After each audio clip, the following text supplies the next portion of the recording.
Hey everyone, my name is Jason Filer, and I'm here to talk to you today about One Last Cry, the arrangement by Lance Fisher performed by Praxis at this year's International Barbershop Convention in Cleveland, Ohio. If you want to see the video of this performance, it's totally incredible. It's linked in the description. I really recommend watching it before watching this analysis so you really understand what this sounds like, and then we'll get into what's going on. But it's an incredible arrangement. Praxis is really pushing a lot of the boundaries of barbershop. Lance Fisher is a big part of that.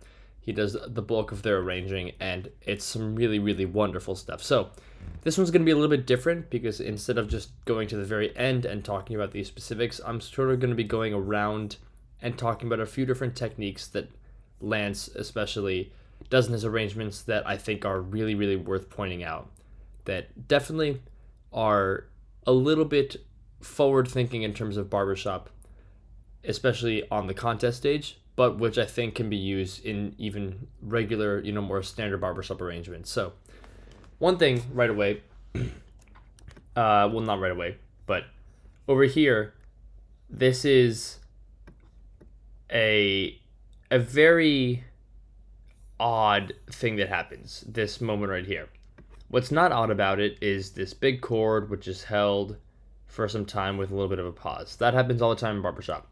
What's different about this is quite a few things, and they're all really specifically well done, and they have a very specific effect. First of all, the pause is very short and seems to be somewhat in time. I don't have the score, so I'm not certain if this last note ends on the downbeat or if it's before, but either way, it's a very small amount of time that is waited here before the melody comes back in.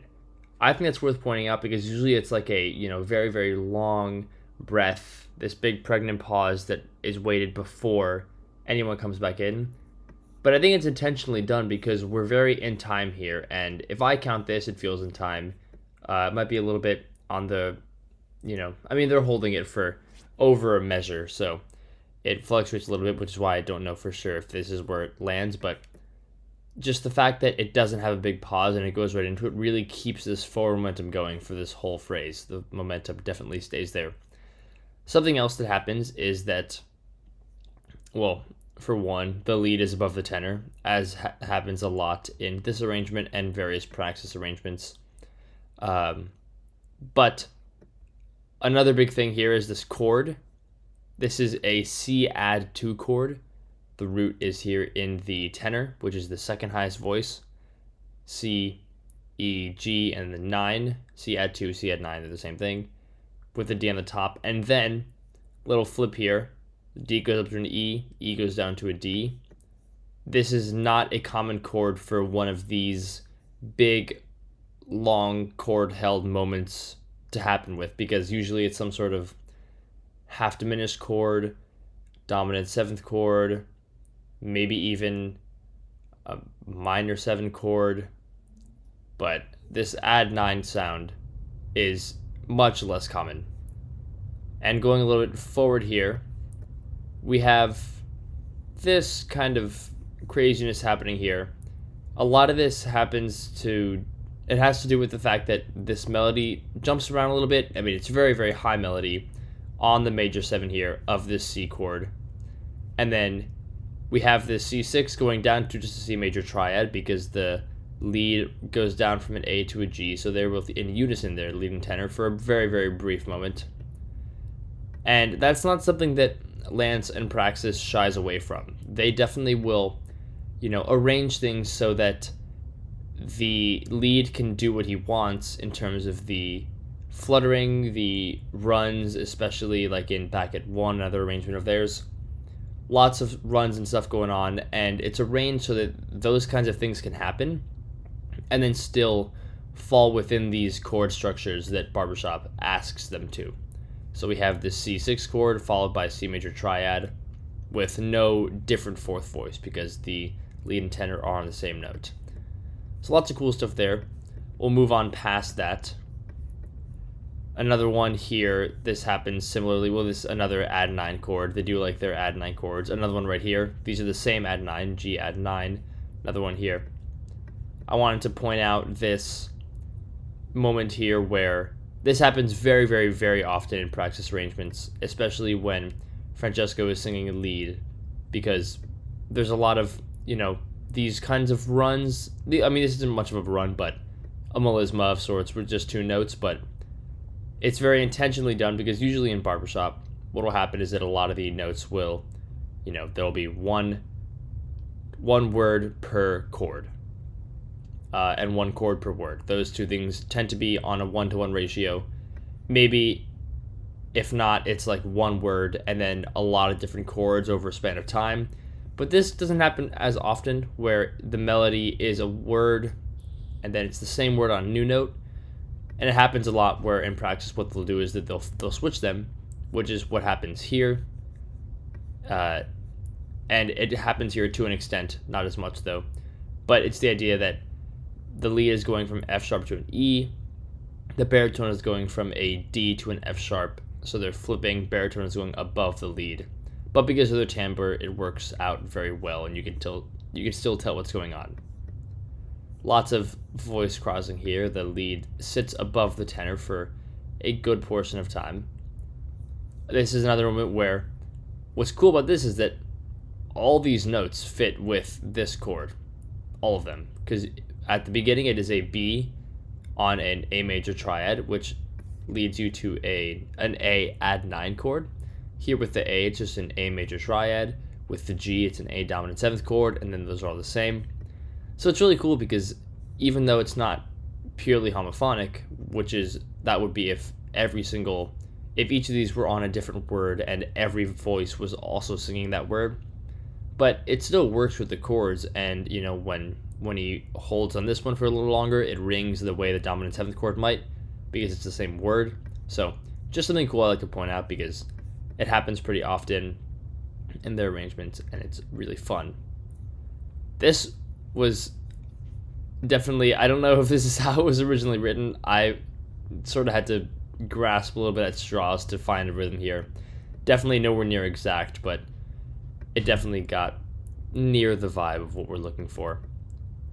Definitely some really crazy stuff harmonically there. I would check that out when I have the time. Let's see what else toward the back end here. Yeah, so at the end we have these cascading, well, not cascading, it's going up. The do-do-do, do-do-do, do-do-do. And then we have this post on the 2 before the end, where there's a post on the 1, which is G. So post on the 2, very, very uncommon thing, but it works with all these chords. We have here A minor 7th chord, they're going at different spots in the chord, but in general, it's an A minor 7th chord, B minor 7 chord.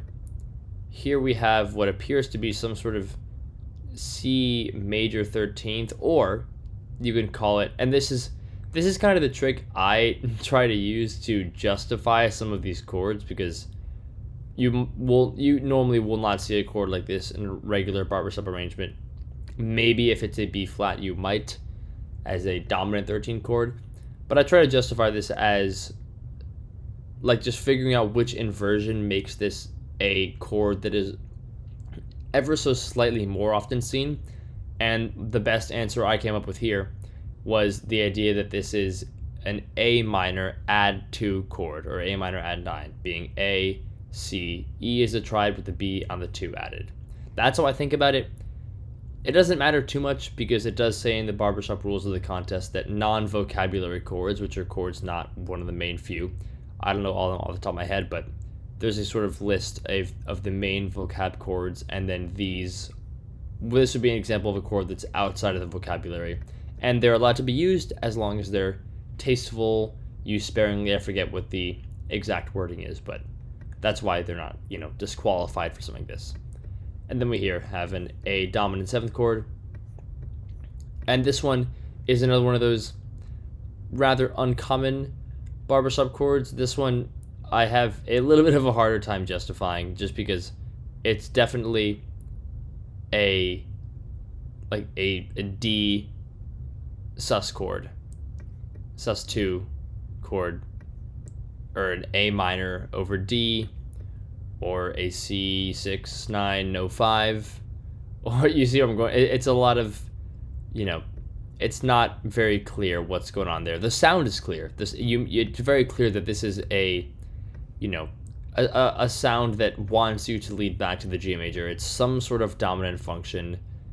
And then here, after the A is gone, and we have, it's also, it could be just a D9 with no 3.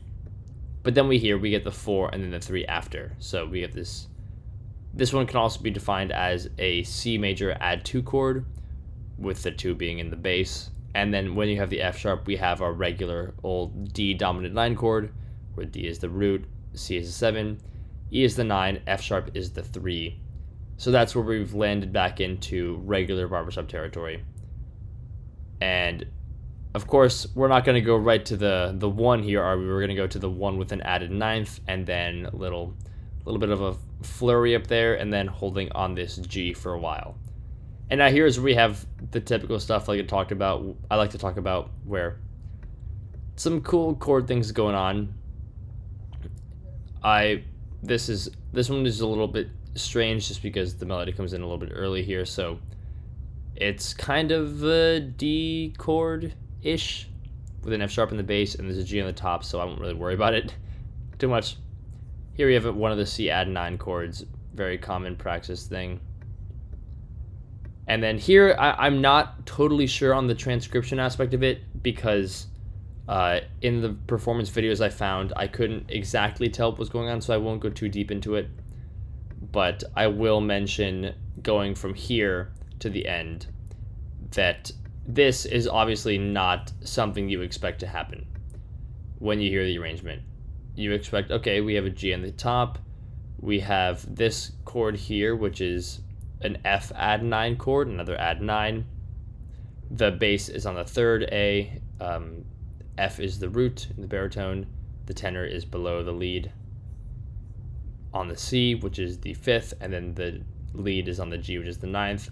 And then we have another version of an F chord, where it's an F dominant 9, and it's in root position. So you have F, A is the 3rd, E flat with the tenor is the 7th, the flat 7th, and then G is the 9th, or the 2nd. I'd call it the 9th here because at the top, and it's a dominant 9 voicing. And this leads extremely well. Voice leads very, very well to the 1 chord. F natural goes up to a G, A goes up to a B, E flat goes down to a D, and then G post stays the same. There we have a classic flat 7, dominant 9 to 1. It happens all the time. Lots of arrangements do that, but nope. This one's going to go to a chord which is not one that you would normally see in the barbershop vocabulary and in barbershop performances, but it works very well here. We have, goes down to an E, resolves like this little tritone substitution kind of thing ish. That's not really that I shouldn't really say that. It's not exactly what's happening, but it's kind of just resolving down a half step instead of up a whole step. So this dominant 9 voicing is going down to an E chord, more specifically an E major 9 chord with no 5, because if there is a 5 and the major 9, you couldn't have it in 4 voices. So we have, and not the quartet, the number of voices. So it goes down to an E here in the bass, the major 7, D sharp in the baritone, the 9th F sharp, which is actually in the tenor. I mistranscribed this. This should be flipped. Tenor should be on the F sharp, I believe, and the lead is on the G sharp. Either way, a major 9 chord is very uncommon in barbershop, but it works well as this ending here because, it's just not what you expect at all, and it's a very sort of thematic ending to this whole very dramatic arrangement, which stays, for the most part, in a very tonic and standard chord progression world. We're very clearly in this like C area, C6 area, kind of A minor 7-ish, but that's the vibe. And then C, and then kind of D sus sound, if you want to think of it that way, where, the C add 9 thing, same sort of thing. And then here, G major, E minor, D7, G major, like very common progression. A minor, B7, E minor, B7, E minor, A7, A minor 7, and then so we're very in this standard chord progression world, but the song just feels like there's something else going on in the story, and that's why here at the end we have this thing that feels like it's about to resolve, and then we have a little bit of loss here at the end before I leave it all behind, and then I leave it behind and go to this E major 9 chord. Leave the standard tonality of the key we're in behind, go here instead. So that's all I have to say about this. I could talk for hours about Praxis arrangements and stuff like that, all the stuff they do. They're an incredible group. I had a great interview with them. If you want to hear from them about their arrangements and their performances and a bunch of other stuff, I have the longest interview so far out with them. It was an awesome time to be able to talk to them. I hope that you decide to watch it because it's really, really cool. They have a lot of really good stuff they have to talk about. So that'll be linked in the description, as well as the performance for this video, or the performance of this transcription. Well, it's an arrangement. This is the transcription. A performance of this arrangement, which I transcribed. The performance is linked in the description as well. So all that stuff is there for your viewing pleasure. I hope that you decide to watch some of it, and if not, that's totally cool too. Either way, hope you enjoyed this video if you made it this far, and I hope you have an incredible day, and I'll see you next time.